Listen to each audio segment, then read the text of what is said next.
Today in this video, we're going to discuss the difference between old mine cut diamonds and old European cut diamonds. If you love antique jewelry as much as I do, you're going to want to stay till the end of this video.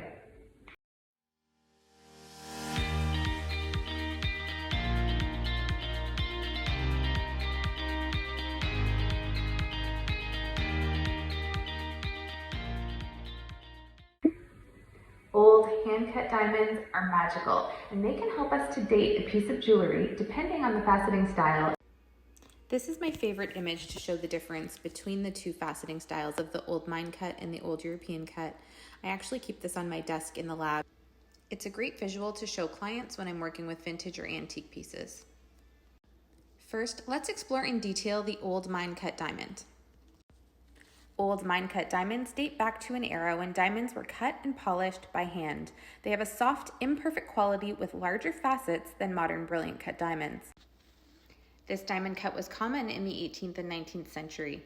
When appraising old mine cuts, they're often found in Georgian, Victorian, and Edwardian era pieces. Sometimes referred to as the miner's cut, a square cushion shape with soft, rounded corners. This diamond cut was intended to have a warm appearance, a soft romantic glow to be best viewed in candlelight. We will often see lower color grade or warmer color diamonds cut in this shape. There was no diamond rarity scale or color grading scale in those days, and so diamonds were really cut for the enjoyment of the owner as they went out to dinner, in candlelight. Most often diamonds were worn in the evening.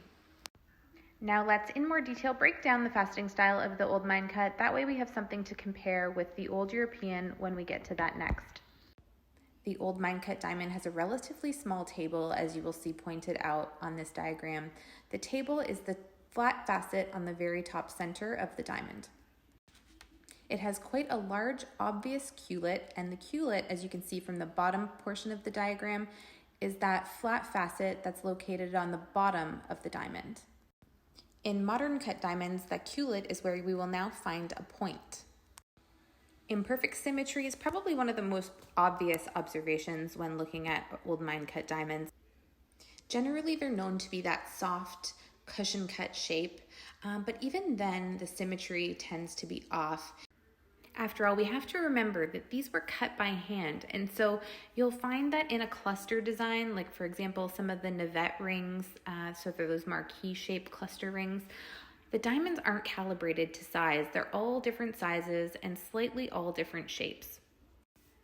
Old mine cuts have a higher crown, so they do sit a little bit tall, as well as having a deep pavilion, which is that faceting on the lower portion of the diamond leading down to the culet. This cut also has short lower half facets. Now, as we see diamond cut evolve and transition over to the old European cut, sometimes it was unclear whether or not the diamond was trying to be round or cushion shaped. The symmetry was still a little off. Old European cut diamonds were used around 1890 to about 1930, very common in the Art Deco period. They were intended to have more symmetry and more of a rounded shape. So as I mentioned, in the late 19th century, old European cut diamonds became a more popular choice. The old European cut diamond is a transitional cut between the old mine cut diamond that I showed previously and the modern brilliant cut that we know today. As you can see from these photos, they do look quite a bit more symmetrical than the old mine cut. And because of that, they were better able to match and calibrate sizes. So jewelry design really was able to shift and change to a more symmetrical look, as we've seen in a lot of the geometric designs of the Art Deco era. Old European cuts generally have a proper pavilion angle, which is responsible for the multicolor flashes of light or fire within the stone.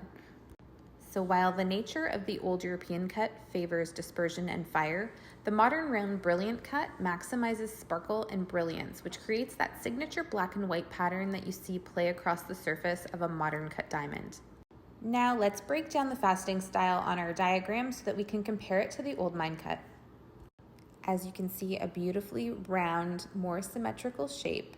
As I did mention earlier, the earlier versions of the old European cut, as they were transitioning sort of in the late 1800s, they still were off symmetry-wise. They weren't perfectly round. but most of the old European cuts that we see from the 20s and 30s will look like the image pictured here. There still is a faceted culet, however it is smaller than the one pictured on the old mine cut, and it's also rounded, considering the shape of the diamond is now also more rounded. Over the years, the culet got progressively smaller and smaller as we transition into the early modern brilliant cut and then into the point rather than a faceted culet. It has a heavier crown and slightly smaller table, which, as I mentioned earlier, is the flat facet on the very top center of the diamond. It isn't uncommon to find both old European cut and old mine cut diamonds featured in one single piece of jewelry because as this change was taking place, there was a period where both cuts were available. The presence of both cuts in a piece of jewelry is very helpful in dating the item. In summary, the old European cut and the old mine cut have generally small tables, the old European cut having the smaller of the two. The old mine cut offers that imperfect symmetry, whereas the old European cut has the rounder shape, similar to what we know as the round brilliant cut today. The old mine cut diamond has that deep pavilion, whereas the old European cut has a more proper pavilion angle.